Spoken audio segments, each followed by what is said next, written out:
Thank you. Yeah. Yeah. So a lot of people write to me asking where is this coming from. This is not coming from me by any means. My role is to give this away. This is coming from everyone and everything. It's coming from everywhere. So how do you gift this somehow? It's a strange thing. Energy in general. It's a strange thing. This specific energy as well. Like, what is it? Why now? Is it something in us? Is it something happening at this time in the world? You know, like we've been using music for a long time, for example. So what is it about sound and vibration that seems to be bringing people in depth? So there could be some simple explanations of this energy, and a lot of this can actually be explained through science.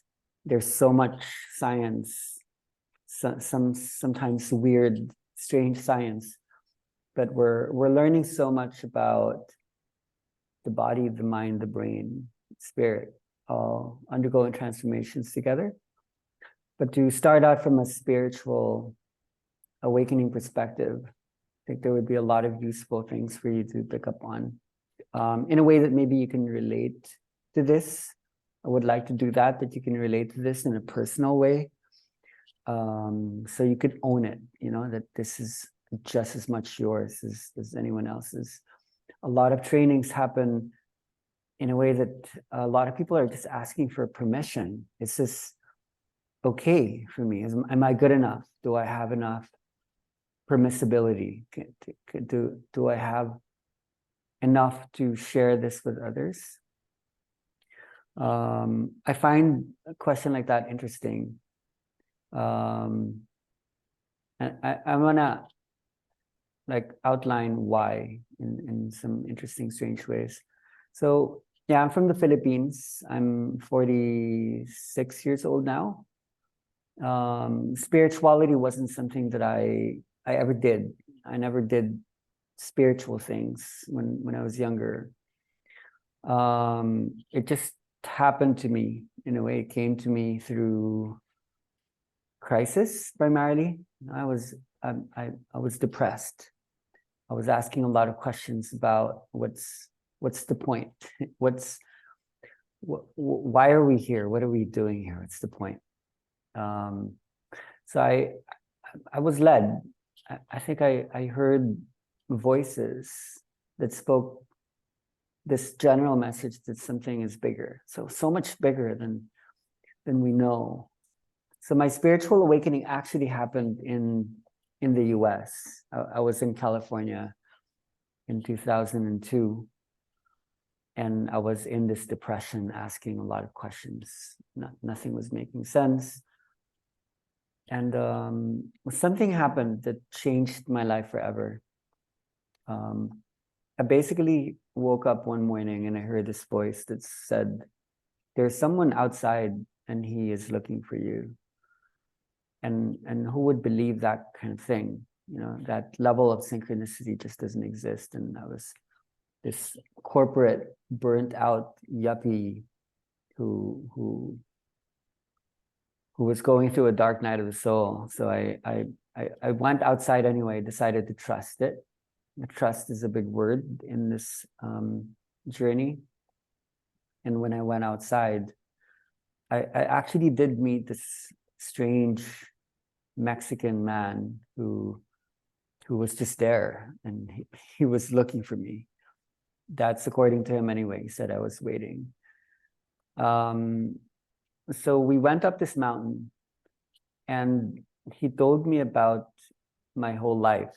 He told me about my childhood. He told me about what was happening to me at that time.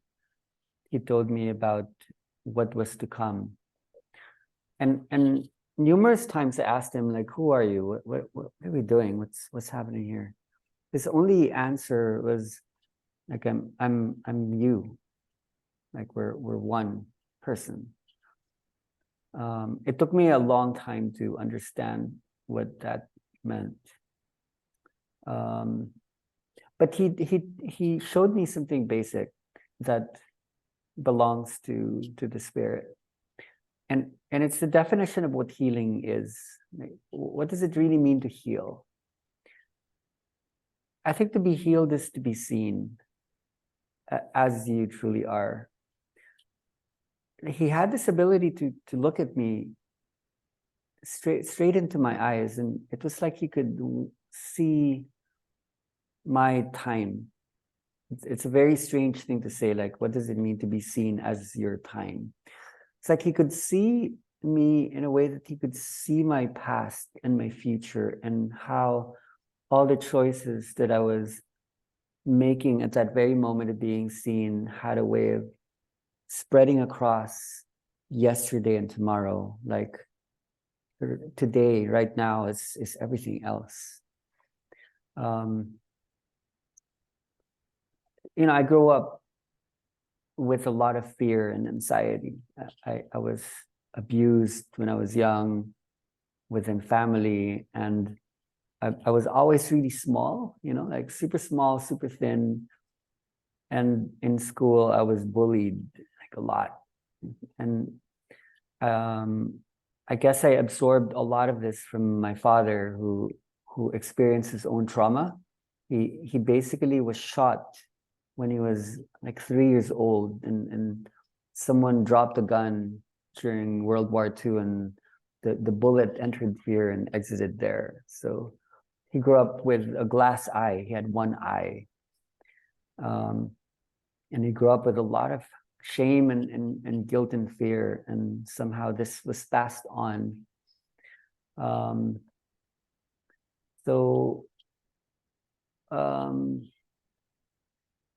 I used to be really scared of people. Like I couldn't talk to people.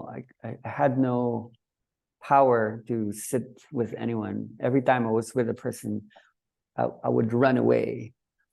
But whilst I was all of this, at the same time, even though I was always being attacked and projected upon, being abused, there was something about my body and my mind that had the ability to absorb like all of this pain, as if I knew that it was petty.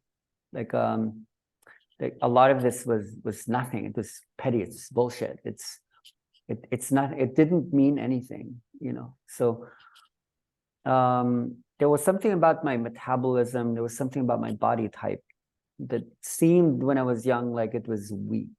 Like I was always the smallest person in the room, and I always like wanted to run away from everything. Yet at the same time, I had this superpower to just absorb as much pain and as much negative energy from others in a way that it didn't actually do much inside my system. So there's this huge paradox there. So when I had this meeting with a Mexican stranger it was in California, around the LA area, in what's called the San Gabriel Mountains. It was almost like all of the pieces came together. All of the separate pieces that never made sense. It was part of just chaos, and this chaos. It almost seemed like everything was just one story. Like everything had to happen for a reason. And it's like the story of the whole universe, and the story of me, and the story of all things. I don't know. It just felt like I went into some kind of trance. And the reason why I did it, people ask me, why did you do it? Why did you walk away from the world? Why did you just step away from everything? I went to the biggest schools in the Philippines. I owned companies, and one day I had no money. I was wearing a pair of shorts. I had a sarong on and a pair of slippers. I didn't even have a shirt on. I basically just walked away. I literally just walked away. And I thought I was going to take a walk, but I just kept walking and I just never went back. So people ask me, why did you do it? The biggest part had something to do with what the Mexican told me. That he told me that there was an old mother, like an old grandmother, and she was searching like for us. She was inside of us, and she was calling us to come to her. And so I started to see this old grandmother everywhere. I could see her in my dreams, and it's almost like she started to become everyone I was talking to, as if all the conversations were just part of one long continuous conversation.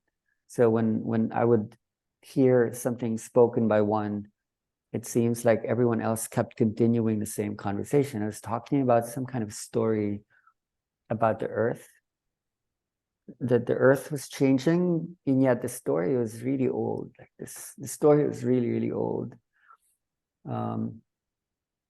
So it just, I guess all the messages hit like a peak point, and I just could not listen to it.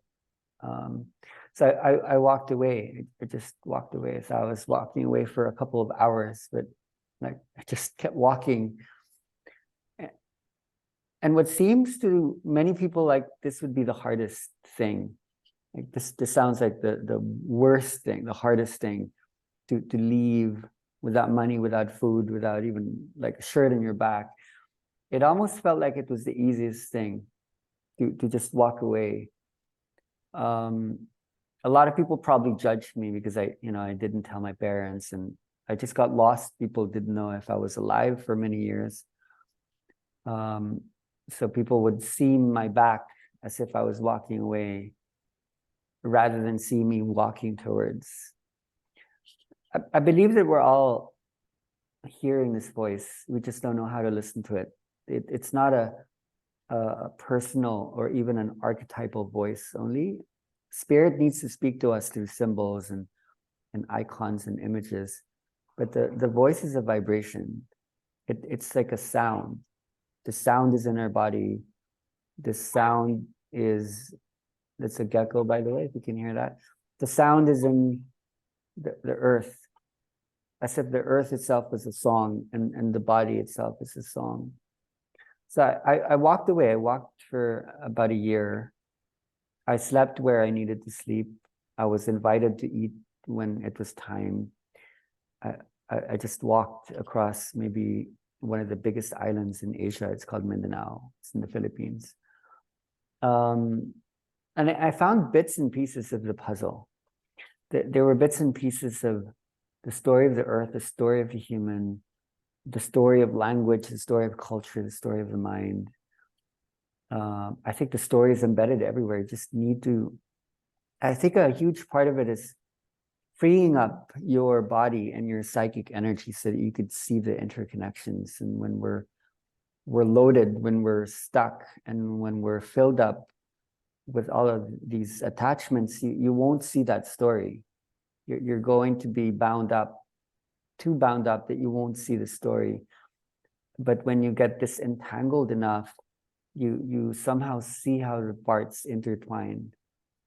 And all I saw was that there was this optimism, that in the face of all this despair that I was feeling, this desperation, this depression, what I saw was there's this hope, there's this positivity, like there's a chance, basically. So I was given these instructions that I needed to find some island that I was seeing inside my mind, my dreams. So I left for another island in the Philippines called Palawan, and it was really quite interesting. When the Mexican stranger introduced the mother, he said her name is Kali, and my name is Pai. And the name of the island that I found was Kalipai. And that was the word for happiness in Filipino. So I basically lived there for 2 years. The Philippines is the second largest producer of coconuts on the planet. And it's also the highest source of electricity in all known foods in the world. So I'm basically a highly addictive person. I love food. I'm very emotional. So this would have been the last thing that I would think about, to live in a mono diet, which is to eat just one kind of food. I was reading up on these texts about these breatharians who don't eat food anymore, don't drink water anymore. So I was interested in this ascension work, this possibility of raising vibration from inside. Now, I don't like to dance. I don't like dancing. My sister is a famous dancer in the Philippines, so I didn't know what to expect. I was given the instructions by Spirit, stay here until the conditions were met. So I didn't know if maybe my body would just float into nothing, or I would die, or I would gather superpowers or something. The first year of staying as a hermit without contact with other human beings is quite intense. I can't describe it to you. It's like going on a detox, when you quit something, like a vice, for example. People quit smoking, try to get off alcohol. There are these withdrawal symptoms. What happened to me was I felt like I was puking out the world of illusion. It was so hard. It was really difficult. I had blood coming out of parts of my body that, like my eyes, my ears, my skin. It was like I couldn't hold this pain that was like physicalized in my system. So I entered into a really dark night. I really went deep into a letting go. And slowly, like it happened, light happened. It was in the beginning not so noticeable, but it was like a pinprick. I could see there's something that would come out of this. So being like a weak-ish person, I really had to face the fear. When you're in the city, when you need a source of energy, let's say you're tired, you're depressed, you're lonely, you could always go to the ATM machine and draw money out, and you can always go to the store and buy food, or you can always log on to the internet, call your mom. But when you're stuck inside this situation where you can't go to anyone, there's nothing's for sale. And even if you had a lot of money, you can't buy anything. Then,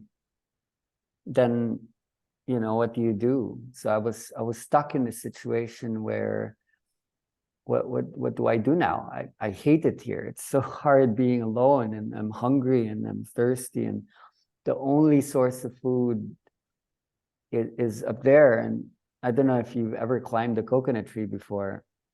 So especially if you're going through this really low point, it was, it's like every single day I had to keep doing it. And it was so difficult, but it was so good. All the parts of me that were so weak had to go through, like a very authentic mode of prayer. I had to really face death. It's like my fear of going hungry had to fight with my fear of heights. So I had to keep climbing up every day, and it was quite an experience. So I grew from all those. I wasn't expecting really so much would come, even though a lot of the message that were coming through was speaking some grandiose visions. I was minding my own business one morning. I was in a hammock, and I was just, being lazy, swinging. When I heard this voice, and it said, the mother and I are now one. And then my body just started to move. My body just started to move on its own, like it was another person altogether. It's like I lost control of my body. And then there was a particular sense of power along with synchronicity. So I was kind of freaked out, but at the same time, I was fascinated, because it felt like I knew what was happening right before it happened. Like something was in rewind, and I knew that this was supposed to happen a second before it happened. So there was a sequence of knowing before time everything that was happening. So I let it be. And then I heard the words, it began in Africa. And then the whole world just really exploded on me. Like the whole thing became one large sound, and the sound was coming from my body. And suddenly I found myself dancing on the beach. And then I was in this, I don't know, I didn't know that that much power could flow through a single human being. There's so much energy coursing through me that I basically experienced my mind just jump out of my head. And then I was just watching this thing underneath dancing with so much power, and I didn't know what it was because I wasn't me anymore. I was like a cosmic baby that just got here without the ability to conceptualize anything. So I was just looking at everything, taking it all in, looking at the sand, the water, the person, not knowing what sand, water, or person, or earth meant.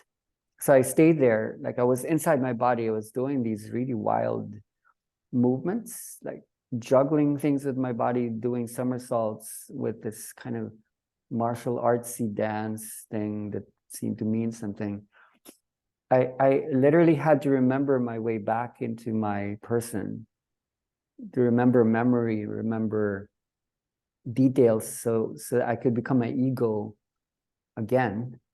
And I really had to try my best to go back into a three-dimensional reality. And then I was just there. I literally just had this awareness that something just happened. And that was huge. It was like an affirmation that all of the intuition or trust that I put into this was justified, because I had burned my bridges. I literally just walked away, and I was guilty. I felt like, wow, I left my mom.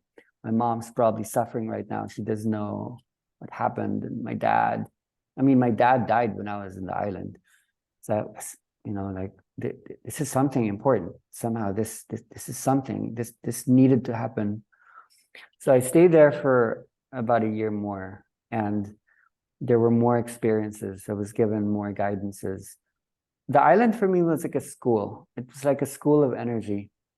I never learned anything from anyone. This thing really just downloaded itself so that this would move, and I'd see colors, and then that would happen, so that when two people arrived on the island lost, looking to find their way, and like me, finding it exactly there, when I touched people's bodies, that was it. The same energy that was coursing through me started to happen to them. And that was amazing. It's like, I didn't learn this from anyone, and I didn't teach them anything. This energy knew what to do, so that as I touched them, they too exhibited the phenomenon. So I don't want to get stuck with the idea that this is about the body moving on its own, or that energy flows through you. Be focused on the fact that this is a dimensionality. This has something to do with time. Like I would ask you this question now, like, what is time?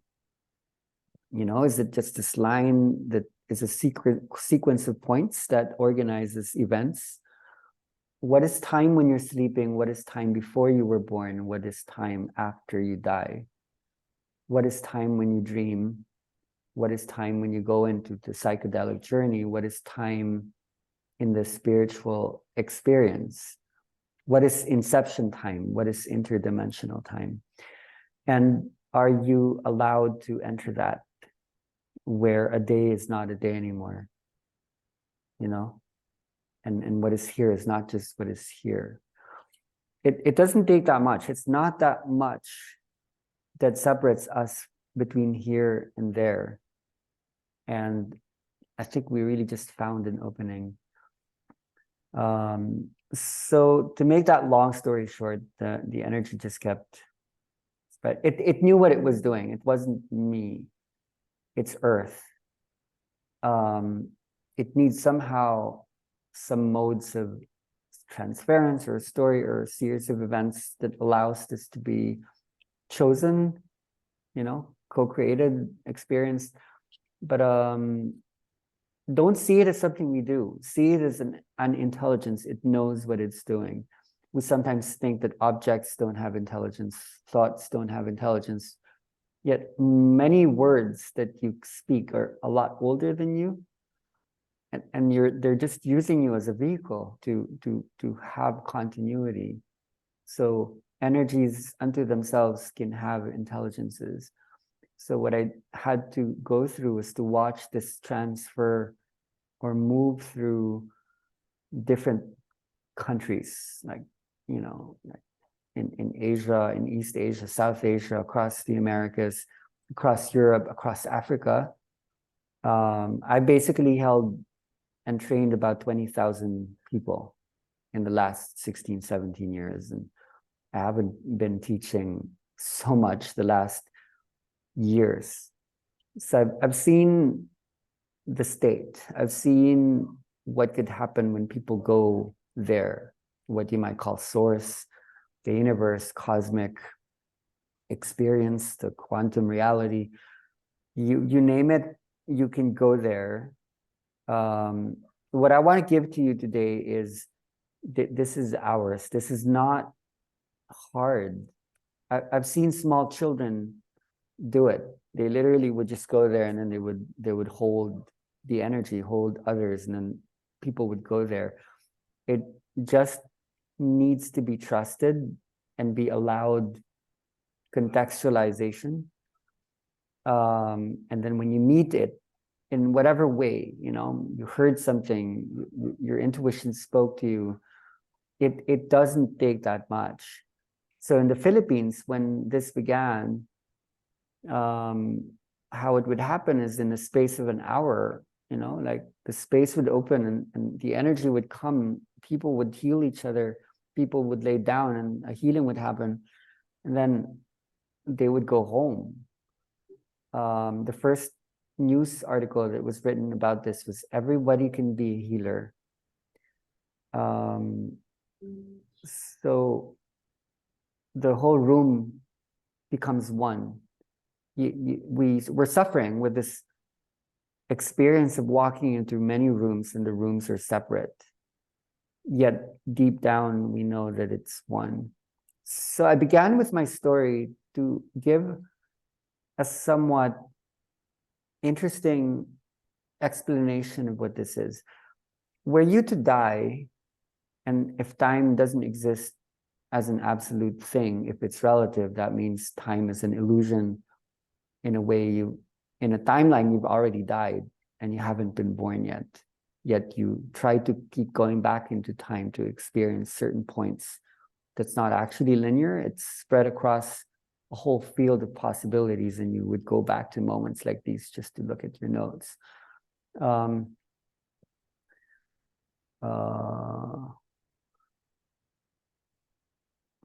What would happen were you to die? Would everything stop, or would you still be there? Would there still be a consciousness? What would happen to that consciousness? It would simply go into a dimensionality of time that perceives the construct from beginning to end and everything in between, not in a linear way.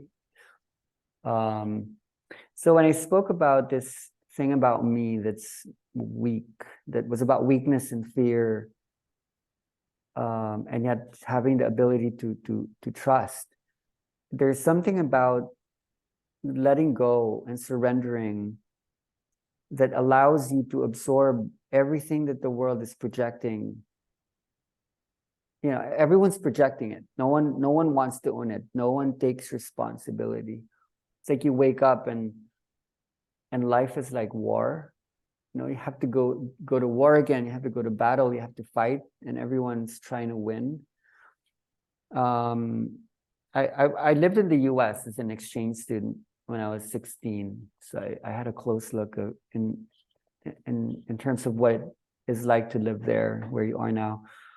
And it's like that. It's like going to war. It's like competing. It's always this competition. It's always like you have to win. And in school, in high school, you can't be this loser. What I find interesting is when you study the whole process that allows so much power to come through you, I really think humans have it the other way around. In some ways, the more you lose, the more you win. But we're not allowed to let go. We're not allowed to not fight. So rare is the time when we actually open up the body and the mind in a way that just absorbs what seems scary, which no one wants. It's like the scariest thing to be projected upon, to be judged, to be abused, to be hit. But what does it mean to see that all of this is petty? It's all an illusion. And when you have the ability to convert darkness into light from within, would that not possibly be the greatest gift that stops this chain of blame and guilt and takes ownership over what is not new? There's something very old about that's being passed on. There's something ancient about that's being passed on. And when you have the ability to lay down and allow that to come through, basically, the experience is something like becoming the earth. It's like becoming the earth. So there's a reason why a lot of people share that this experience is like going into like the womb. Like, what is the womb anyway? Is it like a place in the mother's belly? Maybe that's a literalization, but what could your consciousness have looked like? How were you seeing the world when you were there, when you were inside the womb? Within that energy bubble, there's creation at work, and it's not just you. This bubble isn't just you. Like, how are you even making things up? How are you making the universe? How are you constructing a reality? How are you creating a planet, and how are you storing it inside each and every body that you inhabit? These memories are there. They exist in every cell, in every ontological thing. And it's a vibration that allows that remembrance to come. So we seem to use music in the process. But it's not music. You are made of vibrations. And going back to this understanding that to be healed is to be seen. Were you to be seen as what you are, and if you are a universe, what would be the language that is able to let this be received? So somehow sound and vibration has been traveling for a long time. We've produced a vibration. This vibration is traveling. What we're learning is how this could be received. So in any moment, there is trust. In any particular moment where you are allowed to open, you would receive it. And this would surprise you. This is supposed to surprise you. That is the game. That is the theater. That's the movie. That your sense of smallness is important. That shatters ego, that allows for the opposite, which is bigness. The energy is big. Our ego is small. Our fear is small. So when we work with that fear and that, feeling small in a humble and simple way, it's the energy that takes over you, that is a part of you that lives, that just breathes, that moves. And you don't need to get attached to the phenomena. It's not really about, like power seemingly emanating from you. It could happen in simple ways where you simply recognize, okay, I simply know what I know, and I will be led without attachments, without having to get addicted to particular phenomena or patterns that I can see happening in others that I want to keep happening inside myself. Something could just go into a renewal. And I think this is what's happening that's interesting now. We have to be open to the intelligence that might show up differently, even in your own space that may not have been so seen and felt before. That is the level of ownership and responsibility you could carry with this. So I spoke a little bit in a way, but in a way this maybe encompasses a lot of where this is coming from. There's so much that could be shared in relation to what's happening, especially in the brain. The brain is changing. Our brains are super changing. The autonomic nervous system is changing. The circadian rhythms are changing. The chemicals, the neurotransmitters, the hormones sending signals that allow for synaptic connectivity is shifting in a way that suddenly we're fired up, we're electrified, and there are many understandings of the changes that are happening in the brain regions. I don't feel this is the right place to do that because it takes days, weeks, and months to unravel the neurology, especially that is reshaping, something that took a long time to program, not just in your life. Our neocortex, our reptilian brain, our limbic system, they're old. They hold old historicity. It's enough to enjoy and to watch the changes because you are kind of beyond the physical anyway. You would be interested in the brain and in the central nervous system if you feel you would like to do like a seasoned therapy with this, like you really want to systematize this. And a lot of the reason why we hold so much of that system is we are working with schools, we're working with doctors, we're working with people in the system who require the science. But if you don't require that, it's more than enough to just understand there is a neurology of trust and a neurology of fear. Maybe go map that a little bit, just so we can go into a bit of framework. So there's this, sorry. There's this double helix in the body that can be easily drawn as a double relationship between electricity, what's called electricity and magnetism. And how we might see this is there are brain states that are traceable, delta, theta, alpha, beta. The interesting thing is when you go higher than beta, say you go upper gamma or high oscillating frequencies, magnetism starts to exhibit the properties of electricity. Okay, so these are neural oscillations, they're brain waves. Like delta would be slower, theta would be faster, alpha, beta. He's getting faster and faster. But in the normative sense, the faster waves are hiding at the lower part of the body. And when we're controlling, when we're stuck in our heads, this is where we operate from. So in a way, what we're trying to understand is how does magnetism, which in a way is the mind, how does it drop?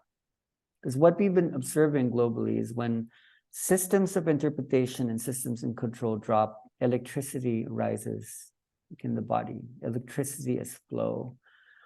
And it's very interesting to watch and to see what that electricity does.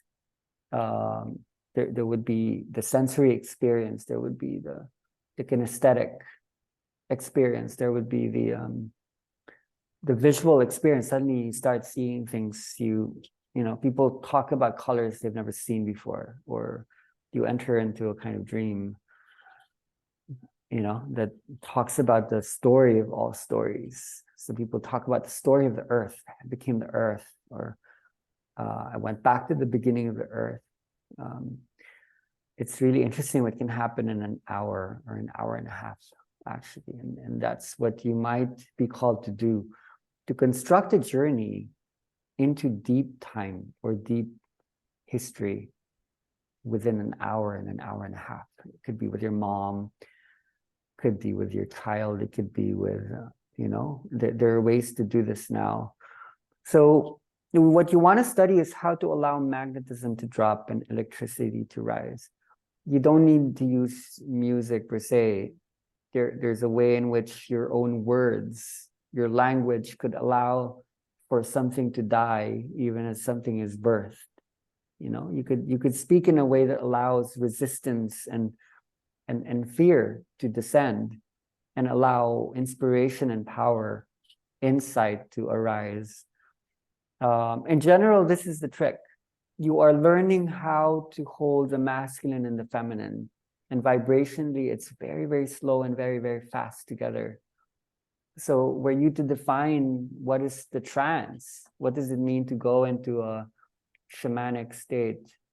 This is all. This is it. It's the ability to hold death and birth at the same time, recognizing that they are one and in the same thing. You can expand this conversation on and on. Wherever you look at, whether it be the nature of language, the nature of the brain, the nature of the biological body, the nature of matter, you would see the same principles. And somehow change and transformation takes place when both elements meet.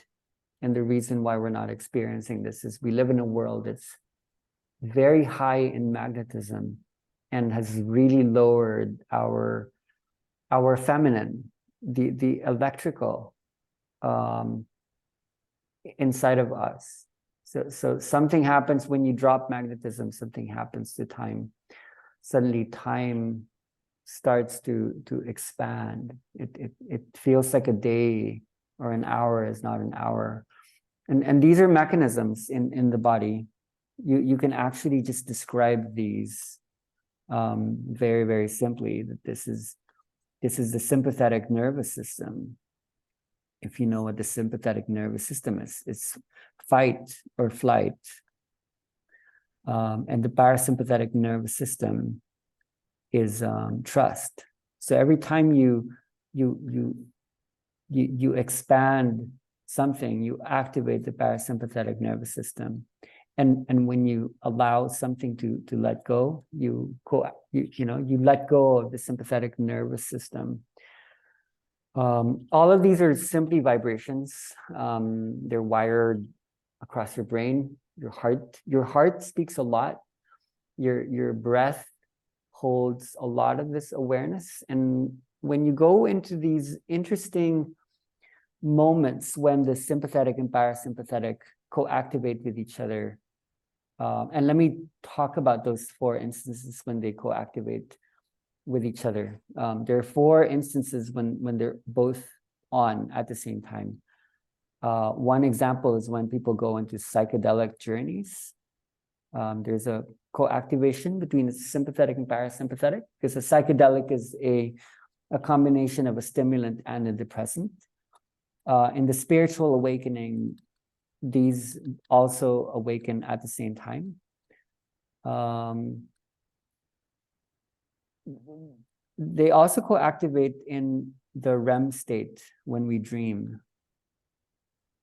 And then the other time it tends to happen is when we experience the life review during the near death. Okay, when people die, almost die, and come back to talk about what happens, they experience what's called a life review. So when you study all of these together, and it's important and exciting that they have this neurological construct that supports what's taking place. When you go into the psychedelic journey, when you have a spiritual awakening, a really authentic one, when you dream, and when you experience the life review in the near death, what's the commonality? The commonality is something expands, and that is basically time.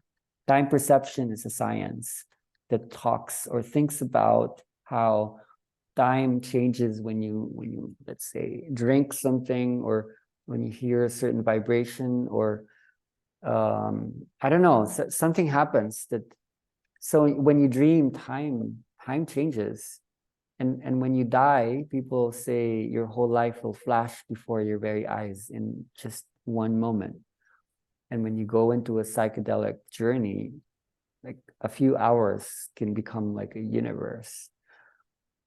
And when you have a spiritual awakening, very often in the process of inner dance, people say that that was not a day. It felt like I went to the beginning of everything, and I had to make my way back here. So what we're giving and altering is time. When you give this feeling to people, what you're giving people is time. And one of the traumas and pain, one of the illusions people hold is there's not enough time. The time is limited, the time is a line. But how you're able to hold this, and music and vibration is one of the most powerful ways of altering time, especially if people are laying down in a position that allows them to receive time. What you're giving people is the question, how old are you? How long have you been here? How long have you been doing this again and again and again? And if you can speak that vibrationally, they will, and they might go there. You just need to be open, and maybe even you might go there. So that could be that's not just a spiritual concept. The brain can be altered to receive time, to perceive time. The body could be touched. The body could be spoken to in a way that it remembers its age. You know, how old are you? Are you 40? Are you 50? Are you 30? Or are you what you are? You know, just because it's so rare that this is asked, we're never asked, and we don't become it. But going back to this principle, to be seen is to be healed. If you're seen as that, then maybe you are. You could be, and maybe you could speak this to others. And imagine if this is spoken to a child, instead of like, no, you're 2 years old. No, you're 3. Maybe the child could be spoken to. No, you're a universe. You're from where you just came from, and you're not just having to forget. Can you imagine what that would have done, were it be that there was an awareness there before language and memory and personality and identity and ego? Okay, so that could be the intro. Doesn't have to be long, giving you guys more space for questions and the experience. I created a playlist for you guys, and I sometimes play things live, but I feel like it would be good for there to just be focused, and whatever feedbacks could come through Sigrid and Sandra later. So let's open the mic and see if you guys have any interesting thoughts or questions. Thank you a lot, Pai, for all the wisdom, all your experience, all the transmission of that, getting deeper and deeper into this, opening up ourselves to be open to that information. And now I'd like to invite whoever feels like asking a question from the heart in terms of understanding related to the experiences you had so far. So please come in front of the camera just to have the chance to ask and then to. So you can just introduce. Hi, Pi. My name is Andrew. Can you hear me well? So I was listening to your story, and question came into my mind. I'm always longing on finding my purpose, a divine purpose, something that I'm here to do. And I caught myself also on the thought that, is it my ego asking for that, to find that purpose? And so I'm between two sides. I have a beautiful family. I live in a beautiful town. I have everything on the level of human level, but internally there's something almost missing. And so I want you to maybe give an advice. Okay. There's so many answers or ideas around this. Let me give you, for me, what is the most salient, or maybe if you kept asking this question and there's so many pathways, where would you keep ending up if you spent like a year or 100 years asking the same question? When people experience messages or phenomena coming through, let's give the metaphor of dreaming. You know, when you have a dream, and the dream seems so profound and important, the question would normally be, what does it mean? What does it mean? You can keep asking that, and there would be so many dreams. And dreams are interesting in a way that they change. It depends on what was happening that comes together in the dream. So in a way, the dream is not stable. So let's say you just kept asking the question, what does it mean? What does it mean? But in a way, the meaning keeps changing, so that when you look at it from far away, it starts to not mean so much. The question that would arise later on would be something else. And I know this because I've seen so many people go into meanings. What does it mean? And then meanings would be meaningful until they become meaningless because there are other meanings. The more empowering question would be, how do we even construct meaning at all? So relating it to what you're asking, like you could ask, and I like it that you're then giving an observation. Am I asking this from ego? I think there's wisdom in that, in asking that. Because you could ask, what is my purpose? But another question, Andrew, would be, how am I even constructing purpose? Is it possible that you are coming from this God, creative life force space, goddess space, where it's actually going to be up to you? So you could either see this from a stable point of view where, okay, you could just decide to be happy right now and be open when things change. Or you could also see that you are in a transition of having created past meanings that held value, and that you might be constructing new meanings that would be something else. So there's some futility in trying to hold on to the philosophical word for purpose is telos. Teleology is the study of final purposes. And having watched humans enter into deep domains, I don't actually think there are purposes. There are no final purposes. Meaning is what we make of it. And that could change today, this minute, tomorrow, next week. What we're being given is the chance to create the experience, and it's going to be up to you how you want to interpret and enjoy it. Because to try to limit something into a purpose doesn't exist in the universe, because there are so many layers, and when you open up to so many experiences, you would just see the plethora. You would shop around and you wouldn't finish, and there's something very hungry in the human that just keeps going and going and going. It's like a bottomless pit. So you may as well kind of stop that whole train this early, and it's like, okay, I'm good. I'm good now. I'm actually okay. So those are two different questions. I think you kind of get it. Like, what does it mean versus how do we even construct meaning at all? It's differentiated by subjectivity, and subjectivity is ego. Objectivity is not. It's to see the world as it truly is. So it's either you see things in the metaphor of a cup that has a liquid.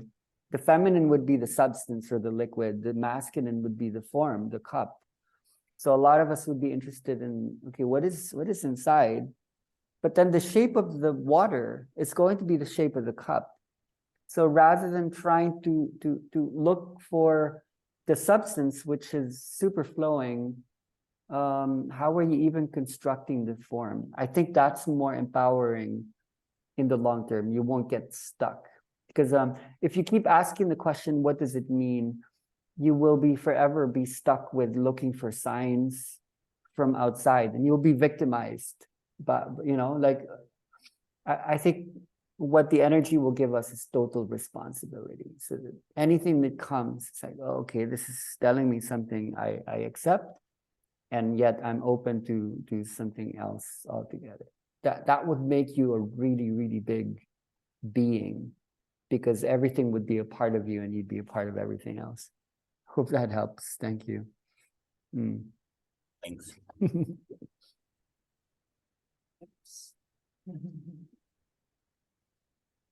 Yeah.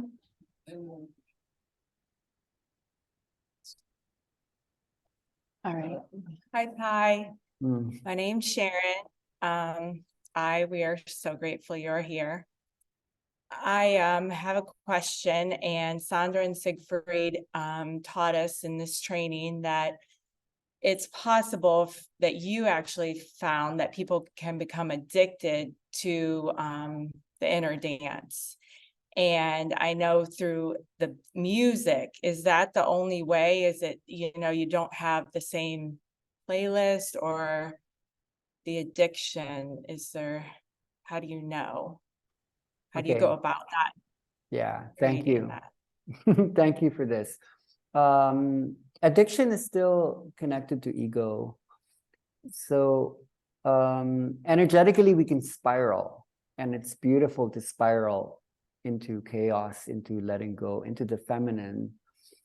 The way to combat addiction, because addiction could be always connected to wanting the bliss state, wanting to experience pleasure and bliss, which can lead to avoidances and escapism, shortcutting, bypassing, wanting things easy, fast, big, which is already happening across the world anyway. For me, the opposite of addiction is wisdom. When you become like a child is not really addicted. A child is in wonder. A child is curious. A child really wants to know and is open to learn new things. And what makes us different from children is when we experience something pleasurable, we want it again, and then we want it again, and we want it again. Just like when we experience something uncomfortable, then we want to avoid that. We want to avoid that. And energetically, very often when you're wanting something too much, that's the moment you can't have it. You're just actually wanting it to want it. And then the moment you're afraid of it, that's the moment it keeps coming. So that's in the brain, the body, and the mind, these mechanisms. So I really feel it's really important to become a student of the energy, to learn. And the cure for addiction is philosophy. Philo means love. Sophie means wisdom.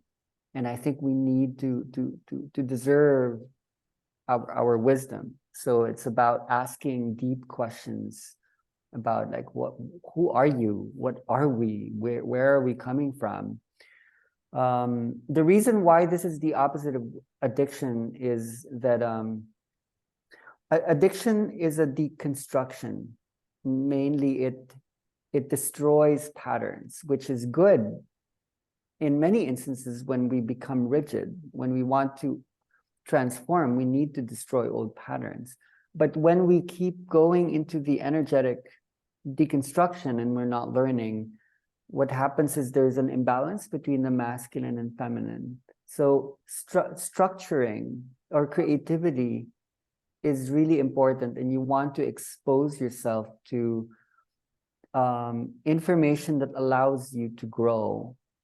Sometimes that information is going to come from inside you, but because we created this world in a way that parts of you are scattered across, then you want to also allow yourself to receive.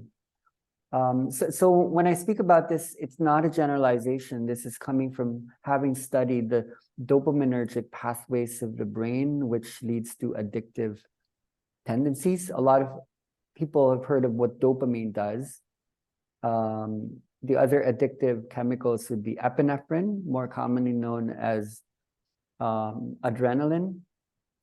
And then there are these inhibitory chemicals like acetylcholine. These are the elements that slow down what becomes much too fast. So a lot of facilitators get addicted to the feedback loops that come up when they see that, oh, I can activate the energy and energy can rise up. And they lose the sensibility that sometimes the energy also needs to slow down.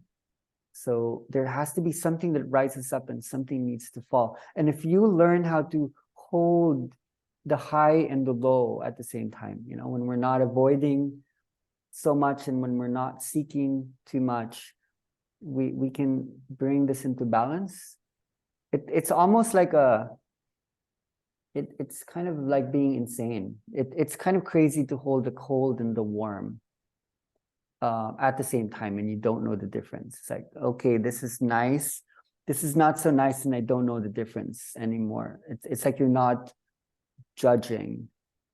Addiction is still pretty much a dualistic notion of trying to cancel one out and then trying to keep reaching for one other thing as a source of energy.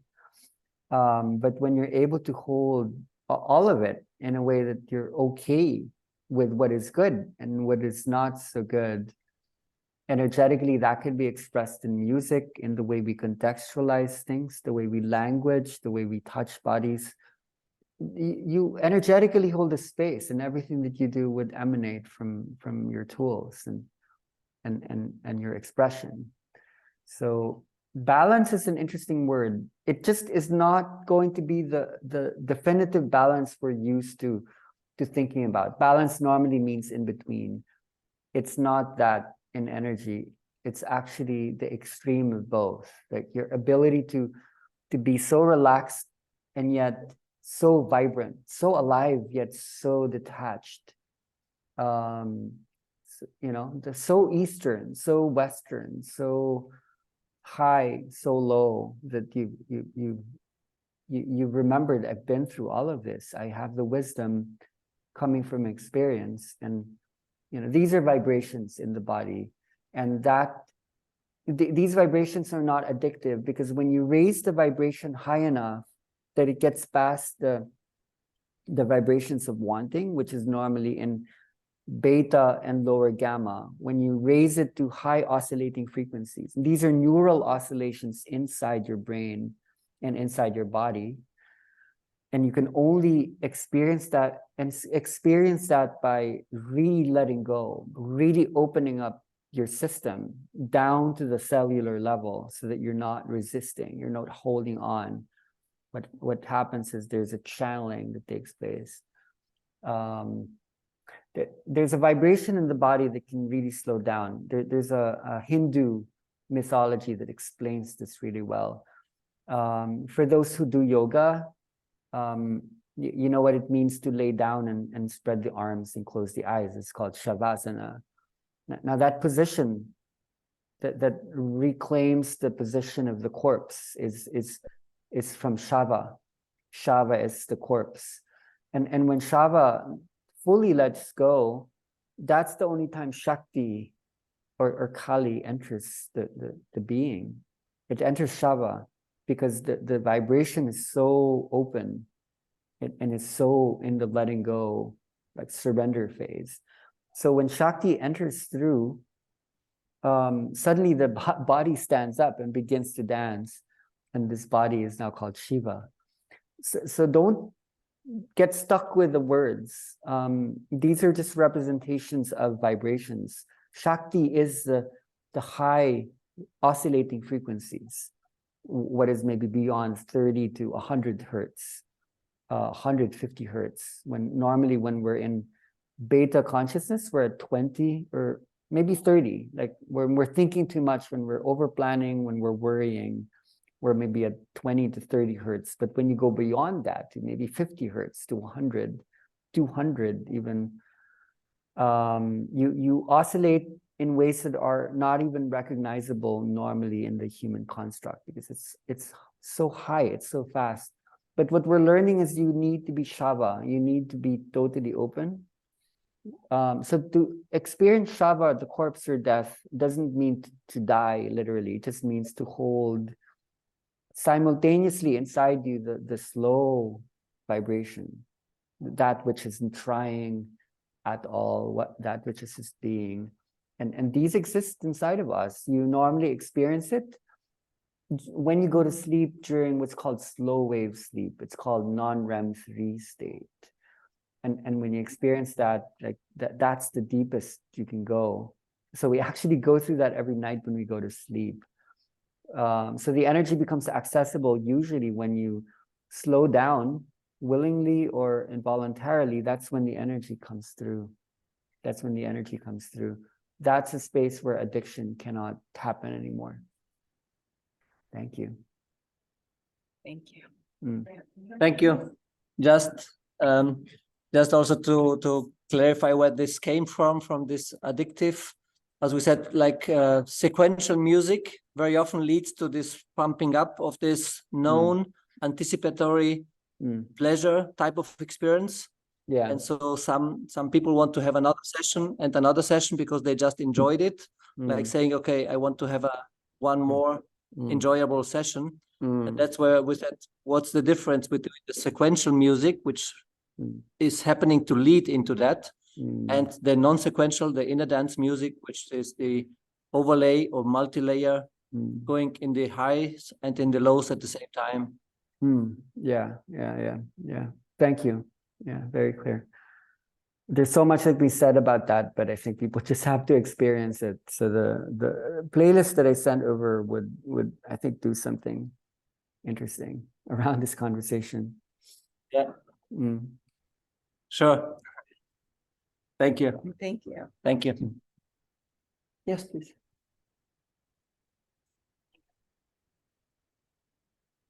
Hi, Pi. I'm Brianna. I wasn't planning to ask a question, but and I don't really know how to ask it, and I don't want to take I'm a little nervous because I have never talked about this out loud. Because I've never felt like anyone could help me make sense of it. So I'll give you a little context without taking too much time, but you were talking about dreams and death and feelings and following them. So about like 10 months ago, I had a dream where I felt one of my loved ones. Like it was the only time I had a dream where I woke up and someone had died in that dream who was alive in real life. Felt it more than I've ever felt a dream or anything. And then this past September, I was supposed to go to school. I was very excited. I waited like months to go, and I woke up and I was like, I didn't go. And I didn't know why. And I was like, I'm not going to go. And then that afternoon, I was going into my room, and it was my father. He was in the next room sleeping. And I was about to like go do something, and I stopped like mid stride, and I was like, and I went into his room, and he had passed away. So I just was trying to understand, like, and I'm not sad. It's hard for me I've never told anyone because I felt crazy. Like how that's all connected. And I don't feel a need to like understand my dreams and act on them or read things. But I understand that there's a connection there that kind of came through me. So I was just curious about it.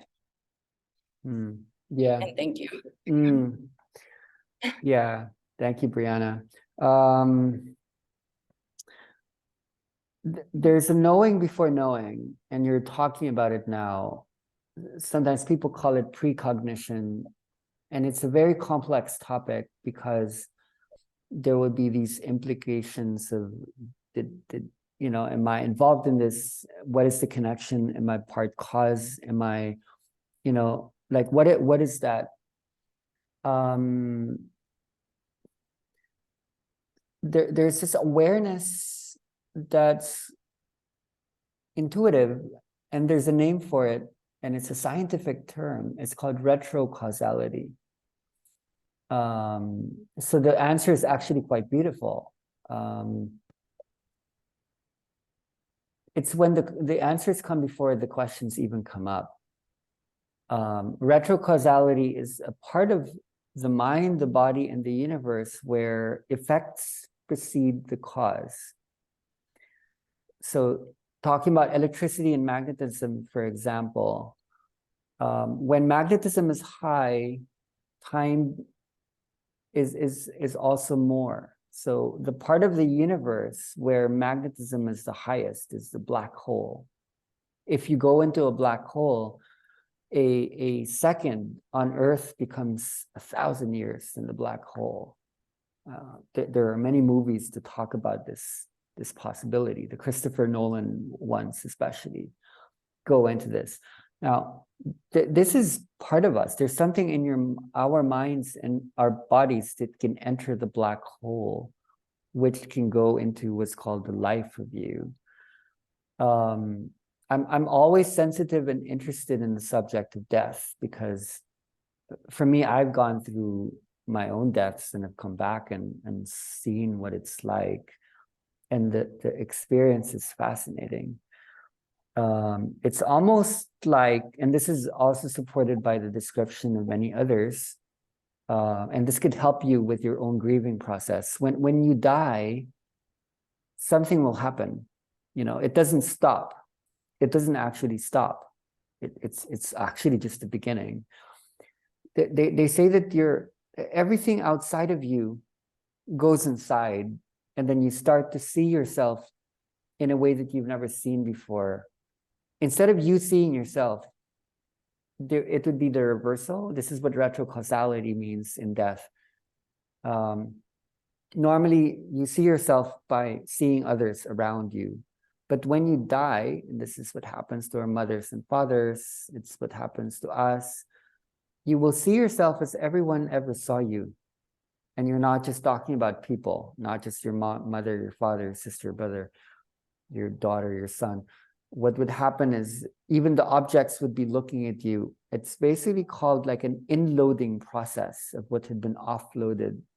So at the moment of birth, you need to project parts of yourself outside of you so that you're not just you anymore.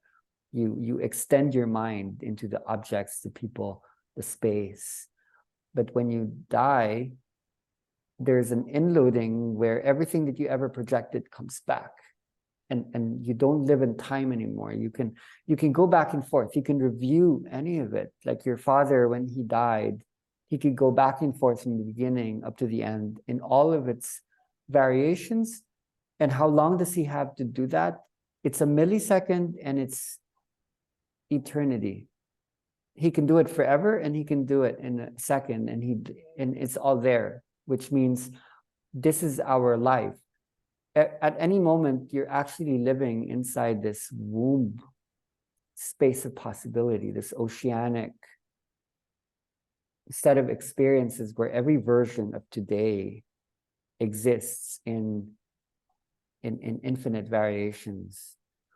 So for someone like you who had this experience, this strong experience, this is you experiencing retrocausality. It's you basically experiencing time going backwards. It means that you pass through like a veil and you you saw through it. And if you develop this and you won't be scared of this, this is actually the energy itself. The energy is the ability to become the answer before the question. If this came through a strong and difficult experience like death, that's a release. That's basically a part of you dying before you died. And if you accept that, then a part of you gives birth, and our people live in us anyway. And it's like the blessings come before we even ask for it, but sometimes it needs to come first through like a release. And I know you when you say, okay, this is not coming from sadness, it's coming from a process. You know, it's just a process. And you even asking this now, having the courage of talking about it in public, it's actually you just saying, oh, okay, it's just time. And it's Thank you so much. You know, you're co-creating it just as much as I am. So bringing up this question brings it up for everyone who's hearing it right now. Thank you. Thank you. Thank you.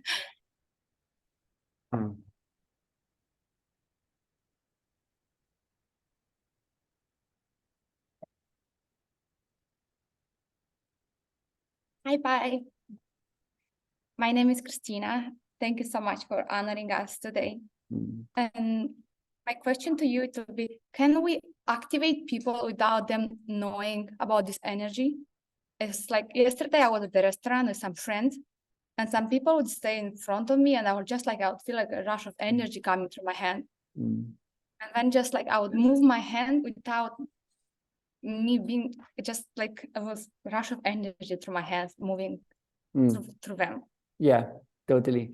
So imagine like a pot, and then you put water into that pot, and then you start putting ingredients like onions and garlic and carrots and like whatever ingredients. Energy being a combination of vibrations is like a soup.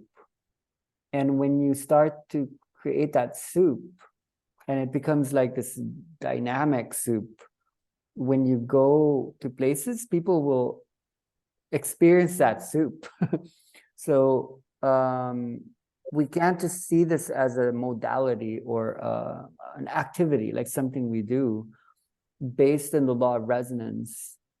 If you start combining things inside you, you will emanate this, you will become it.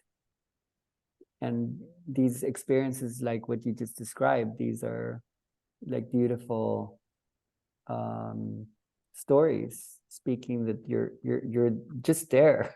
You're just there, you know. So you walk into a room and you heal the room just by being there, and that's resonance. That should be such a big insight already. Sometimes when we move our hands, these are just they're just, you don't even need to do it. Like a lot of people realize there's a way we can project light. We normally think that we're receiving light. When you open your eyes and when you're looking at something, you're receiving photons of light. But then when you go into the experience you just described, it's almost like there's this witness, something's watching from behind your head that seems to help co-create the process. For you to have been able to do the thing that you were able to experience yesterday, you had to have been in another dimensionality that's not really just here. When you conduct a healing for another person, you need to become the person. There needs to be this level of empathy where you literally can't just be you need to be them. So this thing that separates you and them starts to thin out until it's gone. It's like, oh wait, everything's one. So it's not really true that we're sending energy to people, transmitting and activating people. It's almost like the moment we're giving is the moment we're receiving, which is the moment of becoming one. So in many ways, if you have this love, this empathy, this connection,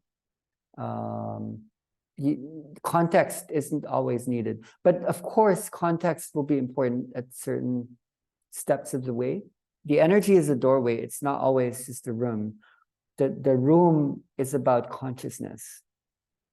And when you think of metacognition, consciousness is simply becoming aware of its own consciousness. And we created, oh,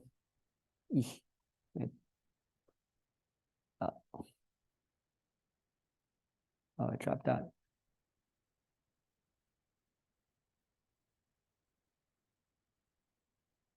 Hmm.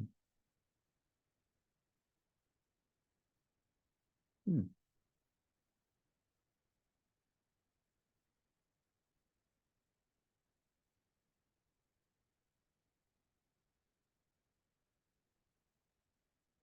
Hmm.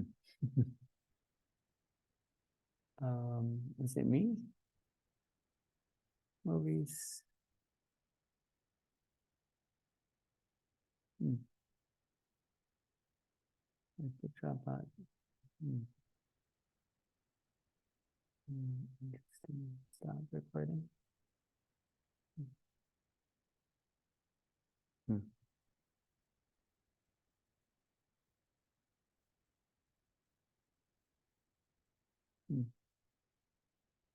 Hmm.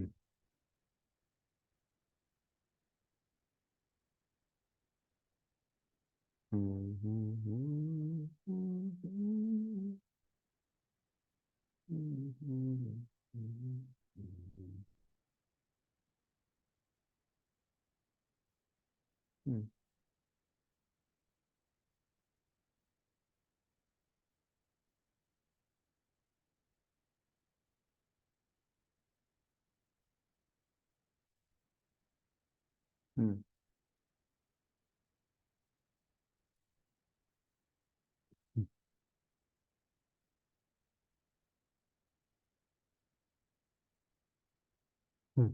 We didn't know what happened there. So I don't know what happened, but we are back, fortunately. Hmm. Thank you. Yeah, I think it was from your connection.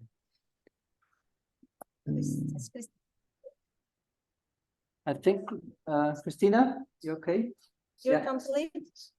Okay. I have another question. I would just, it's me again. I would like to ask you, what was the most unusual experience you had with an energy and with a person? I saw someone floating. I put my hands underneath the body and it wasn't on the ground. That was the strangest.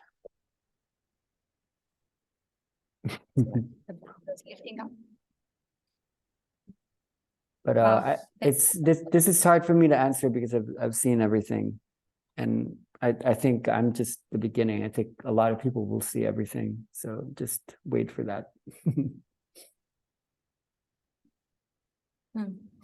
Thank you. Yeah. Yeah, sure. Hi, Pai. My name is Ina, and nice to meet you. I would like to ask you a question. I don't want to go into the whole depth of my story, but I lost my 11-year-old son 2 years ago in a very unexpected accident. Accidents and always unexpected, but he did everything right. He crossed the street on the proper light, and the driver did not stop, and she just flew by and she hit him. They were both crossing the street, my daughter and my son, but he happened to be in front of her. And for 14 days, we stayed in the intensive care unit. He had a lot of traumas, but his brain was very much damaged. And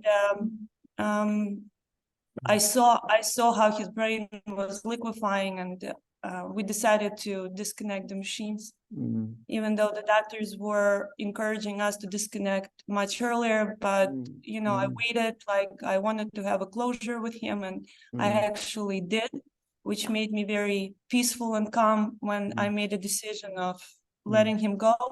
Mm. And we decided to donate his organs, so you know, it saved 3 other people's lives. Wow. And our family connected with people who got the organs. So it's a beautiful, I believe it's a beautiful story, because my son's life still continues in other people's lives, I would say. In those 2 years, every time when I was going to sleep, I was like, maybe I will see him or talk to him. And it never happened. It happened 3 times, but I never talked to him. I saw his image from the back, or him standing like far from the side. But is it possible to maybe connect with him, or maybe not me talking to him, but him talking to me? Or is it possible, or I shouldn't even like push it to become more like an addictive mom who wants to, pretty much my question, if it makes any sense. Yeah. I'm sorry to hear about your son or your child.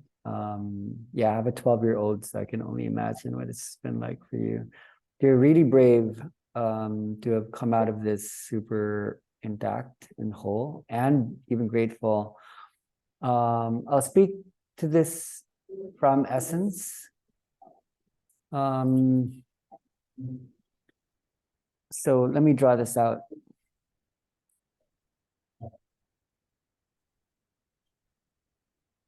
We have these different vibrations, and they mean something. 1, 2, 3, 4, 5, 6, 7.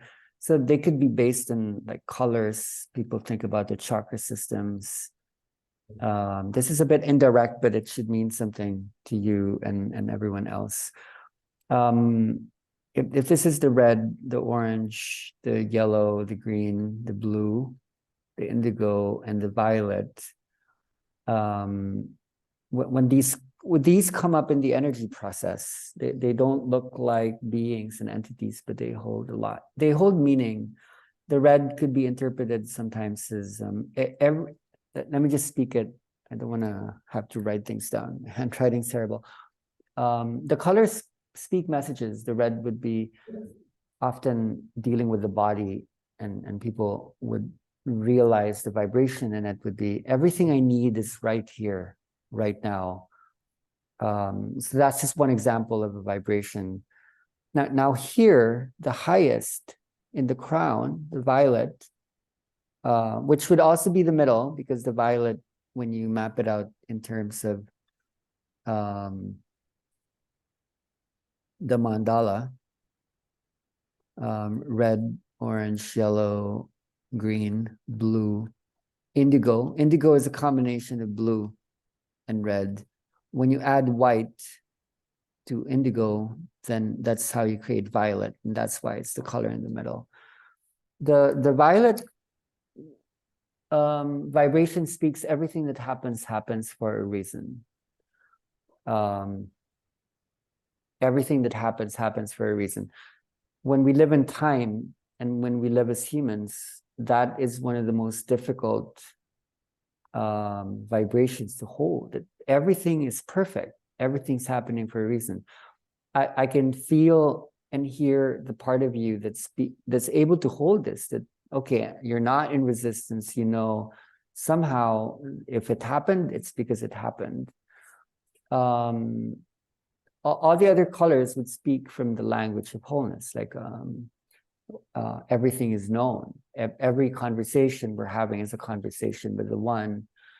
The green would be, we are loved, we are always supported. The yellow would be, everything's always bringing us into a highest state of evolution. The orange would be, we're always birthing our highest potential. There could be different interpretations of these colors. So the mother's love is the deepest love. It's also one of the most difficult types of love, because there's such a human aspect to it. I'm glad we're bringing up the subject of death, because death is not really an event per se. It's a vibration. It's also a consciousness. It's not really the end of life. So spirit doesn't like to give in to the things that we think we want, because normally there's something more. And a lot of that would make sense on a timeline that is not of your choosing. The moment you come from this there's a love of the human mother, and there's the love of the divine mother. And the divine mother's love is really tough. It's quite sharp. That, you know, it kills a lot more often than it nurtures, because it usually knows what is best. So when a mother goes through the kind of trauma that you went through, there's always an invitation to actually go deeper, because you know, we're human and we're trying to do our best in being human, but we're not doing so well in matching the real vibration of the divine mother's love, which is requiring that humans grow up. So we're having to really let go. I remember what it was like when I first went back to the world, coming from my island experience. I was so detached that I imagined, what if I had children? Would I be okay if they just died like that? And at that moment of asking that, I knew that I was okay. But now I'm a father of a 9-year-old and a 12-year-old, and I know I'm not going to be okay. But a part of me is going to be okay. That's the inhuman part of me. So what's happening now is we're not going to be just human. We're going to be someone like something else altogether, and we're saying goodbye not just to these specific humans we're you know, attached to and connected with. We're saying goodbye to aspects of humanity, because what is coming is something beyond human. There's something so much bigger, and we have to get past a lot of the stories that held us. So our people are important, but there's something much larger and deeper, so that later when we enter what's called the 4th dimension and the 5th dimension, whether in this life or after we pass here, we would actually enjoy them differently. We would be with them, and we would play, and we would party, and we would see them in their different states. And then we would be like, yeah, but sometimes you need to go through some of the lower elements in order to enjoy that. So be patient, and a lot of the journeys that are actually coming might bring you into conversation. Just don't expect that it be something you are used to, because when a spirit really speaks, it will speak via insight. It will be through like connecting many dots. Thank you. Thank you. Thank you.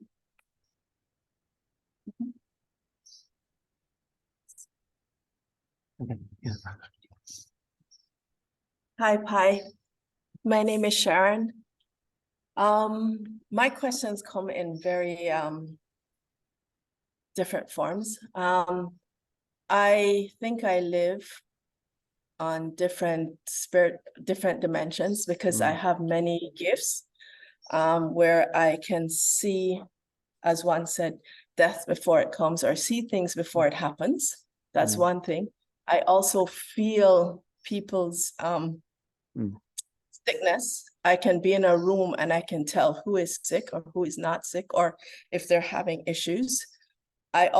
People come to me in the last 3 years, people that I know, and if they're passing, they'll come to me and ask me to walk them to a certain point. So I see points of when people are dying, or when they're passing or going to the next dimension. They'll come and I'll walk them, and a couple hours they'll come, the family or whoever it is will say, oh, did you know so-and-so is passed? Or I'll get a message and I'll send them and said, you know, One of them was that he's okay, don't worry, you'll be okay, that type of thing. Energy, because that's what it is, it's all energy.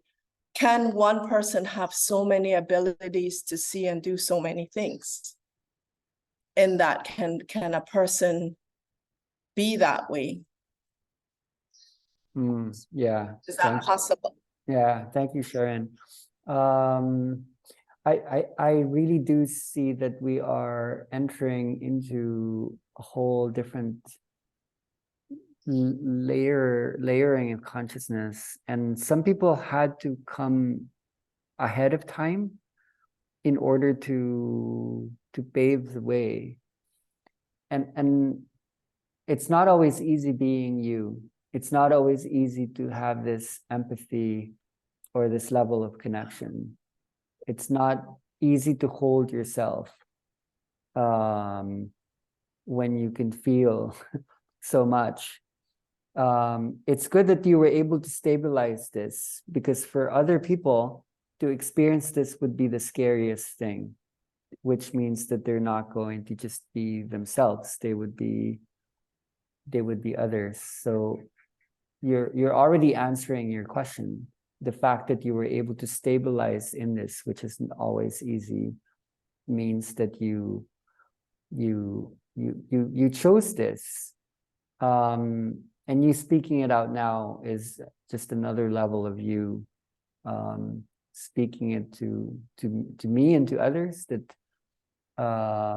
this is it. There's nothing else but this right now. On the level of gifting, this would be made pragmatic. There are so many people who do have these gifts that don't recognize it. Working with a lot of doctors, for example, there's so many practitioners out there who actually are so gifted, but they're not talking about it. They're scared of being judged because it's not allowed in their profession, and they don't want others to know. But this is actually a lot more common, and people are not outspoken. The intuitive, innate belief is there, but it's not social, it's not conventional. So we need to take away some of the shame and it's really just trust. It's allowing people to trust there's so much more out there. So just be you. Thank you. Can I ask you? Okay, can I ask you one more question? Sometimes when I get the feeling or I know it, doesn't stop, the energy doesn't stop until I approach the person. Why do you have an answer to that? Like I could be in here yesterday, I'm going to bring you up, and our colleagues was talking about, can we heal in time? And I know we can. But if I didn't go to her and say to her, but we can do this, the feeling doesn't leave me, the energy doesn't leave me. Or if I feel somebody that is sick or a message is given to me from somebody else, and I'm going to say a message was given because I didn't know, I was just being, okay, this person has an ego and I'm not going to deal with it, but a message was given and I didn't give it to the person. So this actually came through perfectly for me. But it doesn't go until I give that message, or it stick with me and says, you have to give it. And I'm saying, but why do I have to give it? Because I might have my ego and said, okay, this person is this way, I'm not going to give it to them. Why is that energy staying with me and not releasing from me? Like my hands would get really hot, it just expands and they just keep on going. Like they just said, nope, you have to give it to them. Okay, I used to have this as well. My body would just vibrate and I have to walk around, whether it be a bus or a boat or a train station, just to find who do I need to carry this through, which wasn't always easy. So a huge learning for me in carrying this work has something to do with finding the conditions where the healing would happen on its own. Because it is too heavy to try to bear this much responsibility. So learning how these conditions would rise up, either vibrationally, verbally, it means more or less contextualizing our work and ourselves in a way that there would be greater trust. And while we're on the way to doing that, and you guys are in the US and in these places in the world, there's a lot of complexity, there's a lot of overlapping, and there's not always a lot of trust. So practically your souls are choosing to be in that space to learn to not just heal single people, but to learn how to heal community. To create community is the larger process now. It's not so hard anymore to do healing for individuals, but to create larger sense of trust. I think if we learn how the vibrations rise and fall, we could create these conditions where energy consumption and competition could lead to energy conservation and energy conversion. When things are still in competition and there isn't really an equilibrium of energy, the conversion that doesn't take place. So there are certain conditions that need to be set. And I can't put that into words because there's so many. What would be the space where healing can happen on its own? So even on my part, I don't take responsibility over others. I'm not there to heal anyone. I'm there to create the conditions if there's willingness so that the healing will happen on its own. And when I accepted that, I was so freed up, so that there could be 100 people in the room. There could be one person in the room. If someone is going to take full responsibility, then it could happen. I am merely there to create the conditions where the healing could happen on its own. Thank you. Thank you. Coming to look for you next year. Thank you. Thank you. But Hi, Pai. Thank you so much for everything. There's no words, the gratitude we have for this work, for your students that are our teachers now. So thank you so much. So I have two questions, and one of the questions is kind of twofold. So time. Is it possible, or I suppose anything is possible in the womb of the creation, right? Like you said. But is it how to even navigate, I suppose, the space of healing? Let's say, so I lost my mom when I was 10 years old to mental illness and suicide. And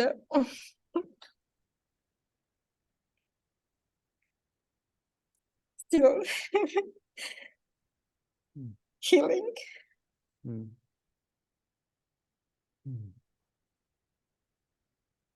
And also my brother.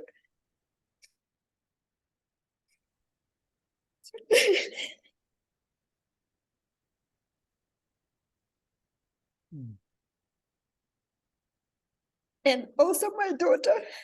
Now I want her to be okay and not have this pass on through me to her. Now she's looking to have a baby. So the question is, do I know it's it's working, doing my work. Is it possible to go back in time somehow and have I don't know something that at least going forward my family can be free.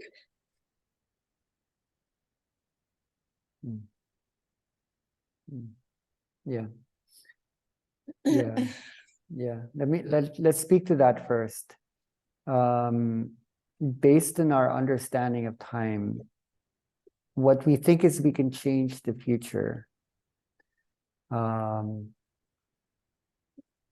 It's very hard to think that we can change the past, because the past is what has already happened, and the future is that which is yet to come. But this is exactly what is happening. There is a reversal of the process. As we listen to you and witness you, there's something about the body. There's something deep about the body that holds memory, that holds information, that holds wisdom. The body knows a lot more than the mind does. And so the body holds time. And the body holds these events. It stores these events. So where this could be manageable or even possible is you want to, all of you, all of us, we want to talk to all of our people through the body. I'm not reducing anything. I'm not materializing anything. Like, they're inside us. Like all these memories that are stored, they're still happening. So to answer your question, and it's a really good question, it's not just a good question, it's an important question. It's one of the questions. Do we have an ability to go back in time? Because it's still happening. But it's not linear time. So it's not really that one event, and it's not really just that one person. For you to really access time, it needs to go beyond. You need to see this from a universality. If you really want to speak to it, to receive it, and to speak to it in a universality, it needs to be a different, it's just a different dimension. So my advice is for you to speak to your body, to speak to the vibration of your body, the vibration of your name, the vibration of all that is stored, because only you know what you know. And when you speak to the body in the way I'm speaking to you now, to all of you, one of the big traumas is to think that we can't change the past. But time is relative. It's an illusion. The past is still happening. In a way, you may have gone through all of these and you're an adult woman, but you're still the small girl. You're still the little girl. So to speak about this interesting aspect of time, when people die, sometimes they come back to tell what happens afterwards. And most people who go through a near-death experience, they talk about the life of you. They talk about, wow, I experienced everything that I ever experienced in like a bubble. But there are people who die longer and talk about something even more mysterious. They instead of looking back at the life that they had just lived, what they experience is called the birth vision. It's the experience of seeing the whole life even before you lived it. Okay, like you haven't been you, but you actually had to choose to be you by seeing all of you before you were born. I don't think there's a difference between birth and death. I think that the birth vision and the life of you are actually one womb space. So we're all children of people, and some of us are parents of others. But it's actually, here's the deepest truth. It can't get deeper than this. We think there are many people, and we think there are many days, and we think there are many places, but there's actually only one consciousness. There's only one room. There's only one day. There's only one being pretending there's many. We had to create this so we could experience parts of the absolute and of the one, so that we could experience love uniquely through each and every one. Whatever is given to us, we have to respond to it. Whatever point in time, past and future. You cannot go beyond that truth. That is the biggest truth. So the people, our people, all of these people are the parts of the universe that chose them. So you right now are the part of the universe that's all of us that's choosing you, and we will never be you again unless we keep going back to you. So I'm the part of the universe that's choosing me, but you're actually me choosing me. So when you think about all these people, you're actually them that chose to be them. And for you to be them, you have to be them, but you didn't choose to be them, you're choosing you.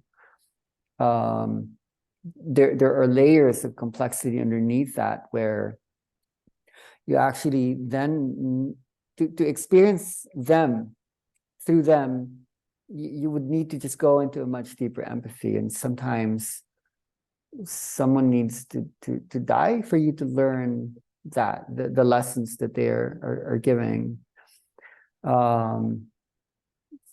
So these are angles. But the first thing that I spoke is maybe the most useful. The answer is yes.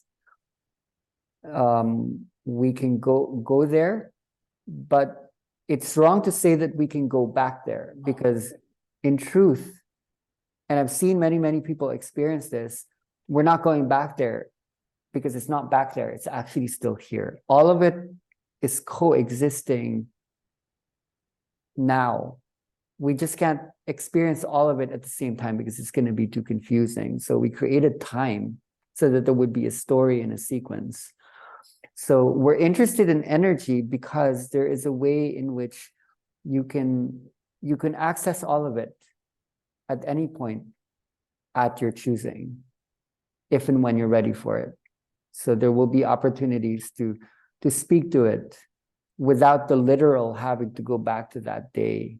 Just the awareness that it's here, and you can choose to speak to it so that a transformation can happen. It's up to you. It's up to how you want to hold the message, like in and through you. It's a good question. Thank you. Thank you. My second question was actually connecting to body. I have been experiencing this like in my dreams. I'm waking up essentially dying. I'm experiencing this like experiencing my body being like this molecules vibrating, and sometimes this anxiety and fear. And it's like I shared my dreams, like I was like in one dream I was shot, and another dream like just like intense like fear. And that's, and is that in some way a form the reactivations of the energy of the kundalini? So when I was young, when I was really young, I used to pass out, and then I would always experience this extreme anxiety, and it would be accompanied with this feeling that I'm going to die, like this is my last day. And I was so scared. I was maybe up until I was 13 or 14, 15. So something happened where the energy approached me slowly, but it was fast enough when I was sleeping that I couldn't avoid it. So because I was so scared of it for the longest time, I thought it was going to kill me. That one time I decided to just allow it to pass through me. And when it did, it was like the smoke passed through, and suddenly I was in the universe. That was the first time I didn't resist it. And then after that, it never happened to me before. So there was a famous French philosopher named Albert Camus, and he said, when you conquer death, anything is possible. So I think death is really just a threshold. And when we pass through death, something dies. It's the fear of death that dies. At the other end of death is the universe. So we can just hold that metaphor. Death is the universe. And if we're okay with that, we would explore the universe. I think you're in the threshold. Pass through it. Yeah. Okay. Thank you so much. Can I ask one more question? The energy, the Kundalini energy, even though it's this Kundalini energy, are we all transmitting, or is it all our own unique frequency that just us transmits, or it's different for everyone who services, or is it the same for everybody? Yeah, this is baby. They just woke up, so you'll hear baby sounds.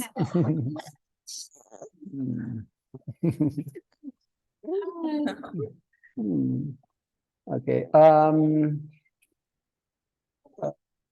Kundalini is not it's not just an energetic signature, it's not just a thing. A lot of people speak about it as if it was something static, like something you can hold. For me, Kundalini is really just a change. Okay, to generalize it, it means something is changing, usually fast. So when it hits you, it means that you were on the way to change. So Kundalini is, if it's not just a thing, it's a process. It's a process of transformation. So in that way, the transformation would always be unique. You want to enjoy it because once it happens, when you stabilize, you don't have to go through what you went through. And usually when that transformation first occurs, and that could be within the span of months or a year or years, it's just a moving from one place to another. So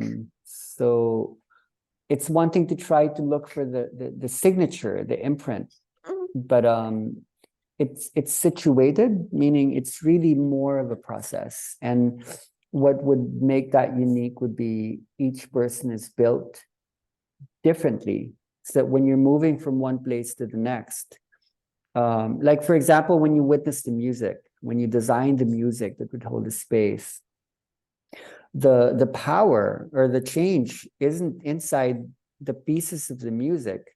The actual transformation is in the transition from one vibration to the next. When you move from slow to fast, or high and low, low, high, the energy is in the space in between. So Kundalini in that way is the space between stages and states of awareness. And the space between states would always be different. It would be different day to day. It would even be different place to place. So where it finds you at the exact moment where it's supposed to happen, that would always be unique. So what this would do is it would not allow us to keep repeating the same. Even as space holders, we're not going to be given easy instruction manuals, like A leads to B, and then this goes to that. That's mechanical. Energy is not, machine-like. It's really complex. It's going to hold like so many layers that's not going to be visible to our senses. So trust is the key. You almost always need to be there as if you know what you're doing, that you're coming from a place that knows. There's a difference between the statement like how is everything connected, as opposed to just saying the statement everything is connected. The second would be more of an attitude where, okay, I know everything's connected. I may not understand how it's connected, but it's connected. And just being able to hold that allows the connections to be there. What matters with us human beings is we like to ask, like, how is it connected? If you're meant to know, it will come to you. But if it's not meant to come yet, then just say it's connected. It's good. Yeah. So yeah, I don't think we need to analyze Kundalini so much, because it's a movement. It's a transition. And if we try to make that static, the thing that will stay stable would be the science. When you go into the science, that can stabilize into a systematicity, but energy itself is so vast that it doesn't like to be systematized. It's going to be perfect exactly as it will at any moment that you trust.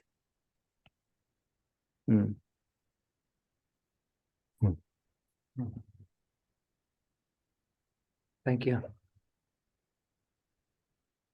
One more. Who wants more? One, two. Okay. Pais, it's okay. Two more people. Yeah. Okay. Thank you. Hi, first of all, thank you very much. My name is Sheer. And first of all, I want to appreciate your journey because it came to me now, and I feel like it's very piece of the puzzle that I was looking for. For the last 4 years, the energy came to me and came through me, and I allow it. And I felt a lot of energy, and like it's come naturally, you know. Sometimes I sit with a friend and she tells me that she want to make a change. 5 minutes after, the energy just come and start to do a healing. Yeah, so this is one story, but I have like sometimes I just walk and I feel like I need to move my hands and stuff like that. So my question is also it's kind of related to her. She asked before, but I didn't understand completely, and I feel like I want more clarity. Should I, because sometimes I don't know what to do. Like, of course, I feel my personal view is like if the energy come to me and it's going through me, even to a person, I just allow it to happen. But I'm curious if should I ask people, should I notify, like, of course, if it's one-on-one, it's more easier. But if it's like someone that, I don't know, just there and I feel like my hand's going, so I'm curious, like, what should I do? What is the, I don't know, right way, but like, what is the, Okay, so the body knows more than the mind on a certain level. The body deals with precognition. So when you work with the body, information is implicit, meaning there's no need to translate things into words. Now, verbal language is explicit, which means we need to translate what the body knows into what the mind could know. So language isn't just a personal knowing. Language exists so that we could know things from like a shared space. The answer to your question is situational. There are some people who don't need to know explicitly. They would actually favor not having to translate things because language can limit meaning in a sequential way. The body can handle information non-sequentially. The difference there being, is it going to be one at a time or all at once? The body can handle information all at once, which means, you know, it's the difference between analog and digital technology. In the past, we used to deal with Sony Walkmans and, you know, cassette tapes, but now we're dealing with digital technology where things are happening all at once rather than sequentially, one at a time. There's something about the human that's still sequential because we're still using language. Say, if you can imagine, let's say, okay, I got to read this book in a second, but it's 1,000 pages. There's something inside of us that can download and resonate and hold information that doesn't need to read the book. It's like, I know the essence. Sometimes you would meet a person, it's like, I know you. I don't know you, but I know you. I don't need to know the details. So when we can speak the all at once, a lot more can come through. And sometimes people will be in that space. But sometimes you will meet people who will need context. You need to discern, do they need some information that can open the space? And so that's the difference between trust and insight. Trust is knowing before you know. It's like, I don't know why I need to go there or why I need to talk to that person. I just know. That's something the body would know a lot more than the mind. But then the insight would start to see the connections when you trusted. But there will be many places in the world where people need information and then they would trust. and then insight would come, and then that would allow them to trust even more. People experiencing crisis or people who are already going through change, people who are resonating don't need the words as much. I don't know what the percentage would be where you are at. If you are good in that way and people trust you because they know that you're already doing this work, they will surrender and they would just let go. But if you haven't set up the work yet and people don't know that this is about you and then you hold this dimensionality, they will ask for just enough information. So I think we need to develop both techniques, the implicit and the explicit, because clarity, it's like people deserve to be clear. And sometimes words do that. Discernment means knowing, is there trust here? Because if a person doesn't trust you, you can feel like, I'm being blocked here. Sometimes we judge ourselves. Is it something wrong with me? No, it's because they don't trust you. So we need tools to open the pathway so that the energy would be, like flowing in both ways. But sometimes we just have to walk away if they're really not. The difference is some people are curious, some people are open, some people are ready. And there's separate set of tools for people who are just curious. Some people are closed, some people are curious. Some people are open, and then if you're really going to go into it, it's because they're ready. So if they're not yet ready, if they're just open, then just hold back a little bit. If they're just curious. So when you do group work, what gets complicated is sometimes you'll be in a room where some people are closed, some people are curious, some people are open, some people are ready. You need to die to be able to hold that kind of space, because it's scary, like some people are resistant, some people are just all the way there, taking off already. So vibration, music, words, you need to hold some kind of concert where all of the senses, like you want to be strong and you want to be soft, that you enter the space and then they're like, oh, okay, I can trust her.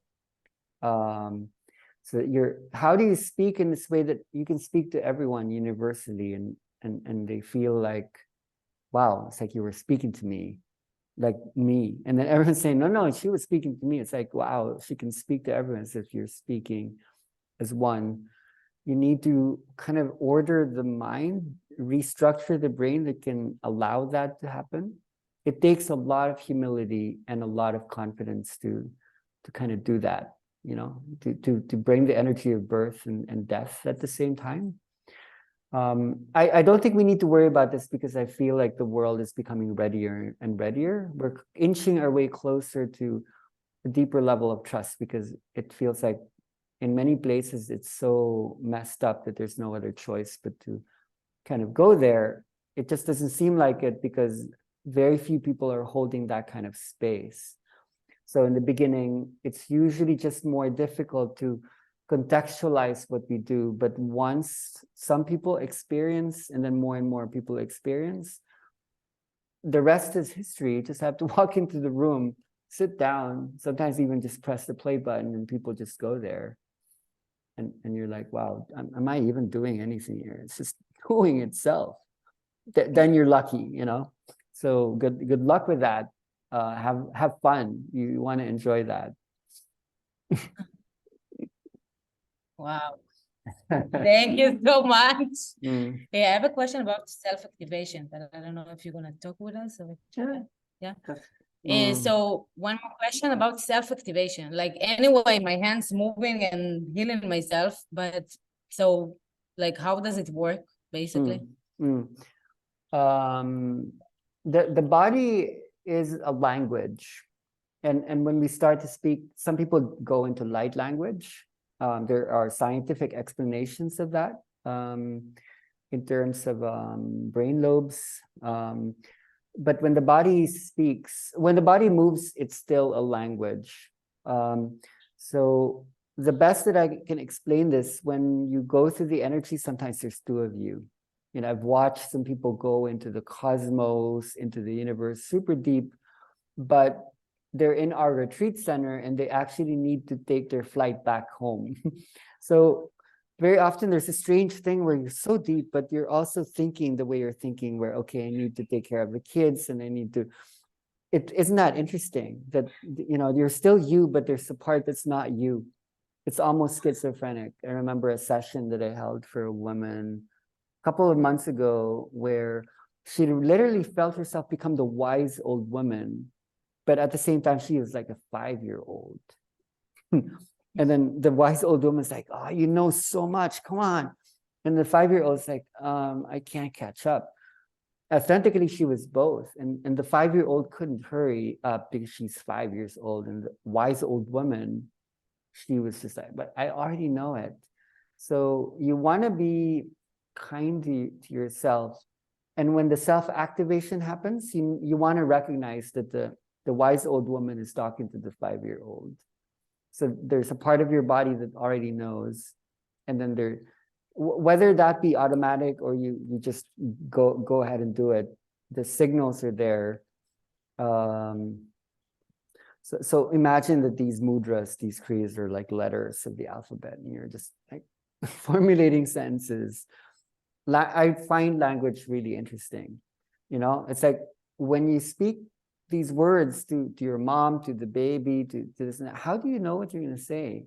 So even as you utter the first word, you already completed the sentence. How are you even constructing the sentences when you live in time and you haven't even constructed the thing? You know, how are you able to do that? It means that there's a part of you that lives outside of time, that lives in space. Inner space, outer space. And so when your body activates in that way, there's a part that even though it's just starting, it's already happened. It's already happened. You know, you were finished even before you started. So when you're in that level of activation, sometimes an idea comes, write it down. You're gonna lose that once you're not there. Like a dream is so easily forgotten. You want to learn how to move energy, store energy. Translating that into clarity is really important, actually. So God and the goddess are always trying to speak to us. We just don't know how to listen. So develop sign systems with it. It's not necessarily something you would learn from anyone. And as it comes to you, I normally have like a whole bunch of notebooks. Some are more messy, some are more ordered. So I know when science is speaking to me, when philosophy or culture or music or spirit is talking to me, I know when to scribble, when to write neatly in really ordered way, because I know doctors and scientists will be looking at this. Develop compartments in your library mind so that you know where to place things. And when the body moves in this way, see it as an organizational thing. It's usually easier for people to see, okay, I need chaos. I need to destroy all these habits and old things. But when the energy refines itself, you realize that you can organize your room. Like imagine this is my room. These are ideas in my room. And you know, even when you're listening to me, you're probably experiencing like information moving around. Like there are a bunch of words, but there's so much context that's finding order and organization.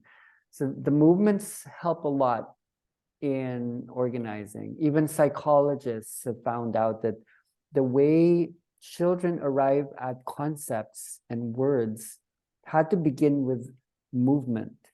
The baby was absorbing a lot by moving across the space, sensing the space, walking around the space. It allows them to arrive at words and concepts and meaning.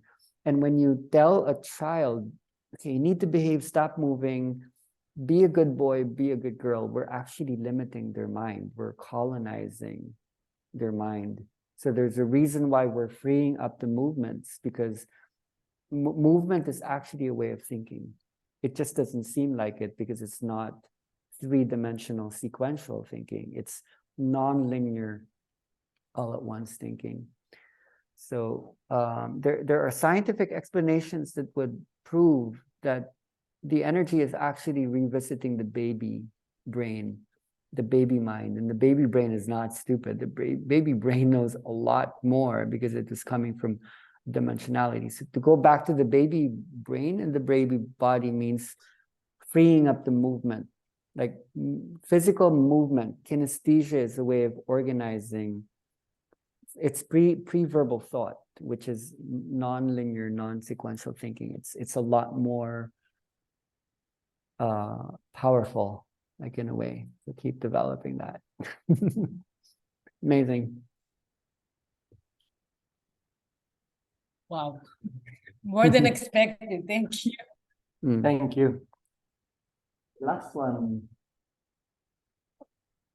Thank you, Pai. We are fully aware that you have 12 hours time difference, so for you it's after good. midnight. I'm super good. Thank you. Hi, Pai. My name is Christina. I don't even know why I'm trying to ask, but here we go. So the past few days, just kind of realized that I was thinking that I'm a trusty person. And it's coming to me that I'm not. And since you start talking, I cried a lot and about everything.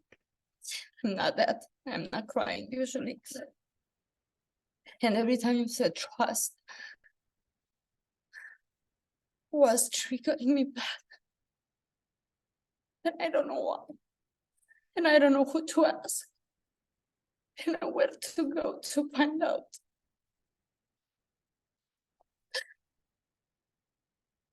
I just don't understand what's going on. And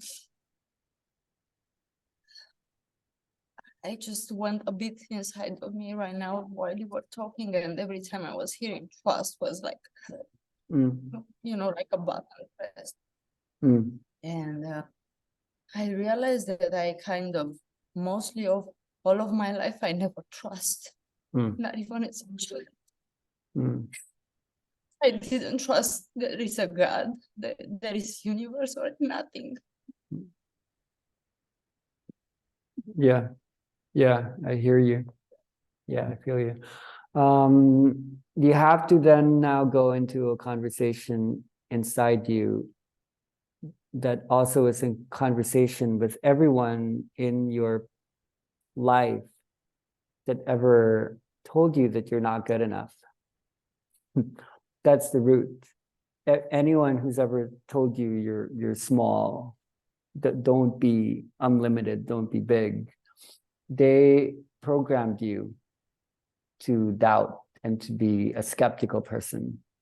So what you're speaking now is huge, because the realization of this already helps you to understand like all your patterns. Like all your patterns were rooted in this one message that you're not good enough.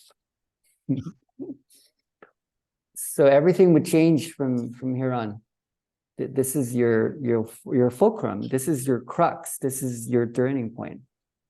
You would have to use this portal to speak to all of them, not with regret or anger, but just thank you. But I'm done with that story. I'm still doubting that. Yeah, it's gonna take time. It's going to be a process. This is what I find really interesting. You can even trust doubt.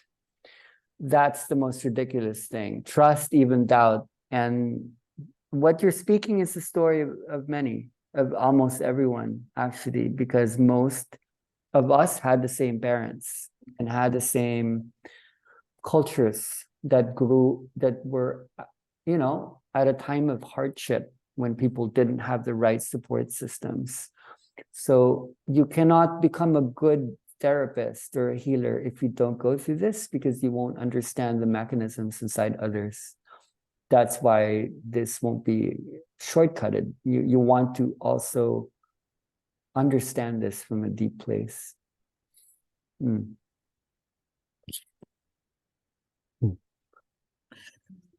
Thank you. Thank you. Mm.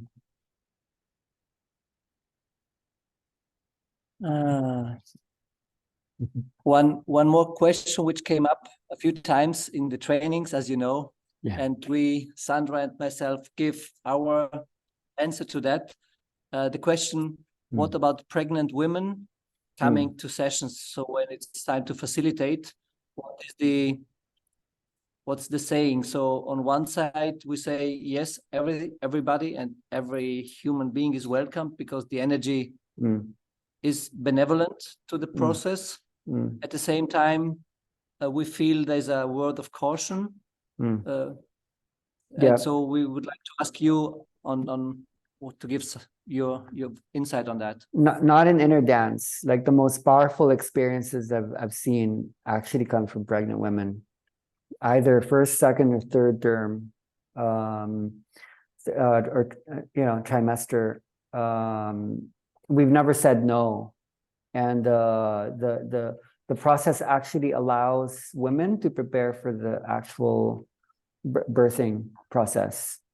If women aren't able to let go of their fear before the actual birthing, that would show up in the contractions and expansions. So you want to teach them to hold the waves of going up and down, going bigger and smaller. Women really go through this anyway, through the menstruation period. Menstruation is very much like the birthing process, and watching all these bodies exhibit the labor, like the expansion and contraction that happens in inner dance, it's exactly the same as giving birth. So we want to trust the body. That's just me anyway. We've never had problems. We've always said yes, and the mother herself holds that confidence. So if the mother is confident and we're not, there's something wrong. You can take this even to a less obvious stance. The one giving birth is not the mom, it's the baby. The baby is the midwife. The baby is actually the one to hold the waves. So if we're not able to trust the mother, we can at least trust the baby. So never say no. In any cases, there's never an instance where we would say no to any disease, disorder, mental, physiological. It's always good because the waves that we're introducing is non-invasive. It's something that's already inside to begin with. So what wave needs to come will come. It's always perfect. Thank you, Pai. Hello. So you recommend it in non-sequential music, not in the sequential music. Okay, so where the energy we hold matches the birthing is in the music and in the inner dance is contraction and expansion. So when we're helping a pregnant woman release fear, usually when a contraction is happening, that's when you hold the expansion. But to answer your question, let's say if we have control and we've got the music and hold, if an expansion is happening, you can bring in small contractions. It doesn't have to be too big. Whether that be through sequential or simultaneous music, it would help. So it's knowing the science and the language of contraction and expansion. When an expansion is happening, put in the contractions. When the contractions are there, bring the expansion. That's simultaneous. It's not sequential. That's not about the music. That's about the event. So the music would counteract what's happening on the physical plane.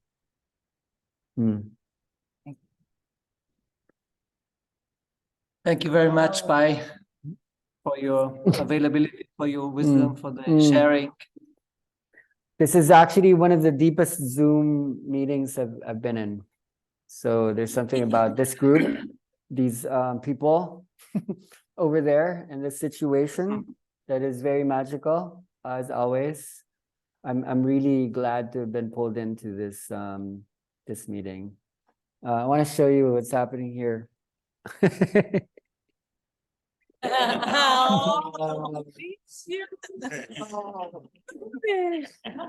Cute. Okay, maybe that inspires the journey that's gonna be there. So I'm looking forward to hearing feedback and how it works. Thank you. Have a good one. I'll see you on the other side. Yeah, see you. And Okay. we'll talk about Germany as well. Yeah, okay. Okay, Okay. bye. Have a good one. Thank you very much. Love to Bye. everyone. Bye. Good Bye. night.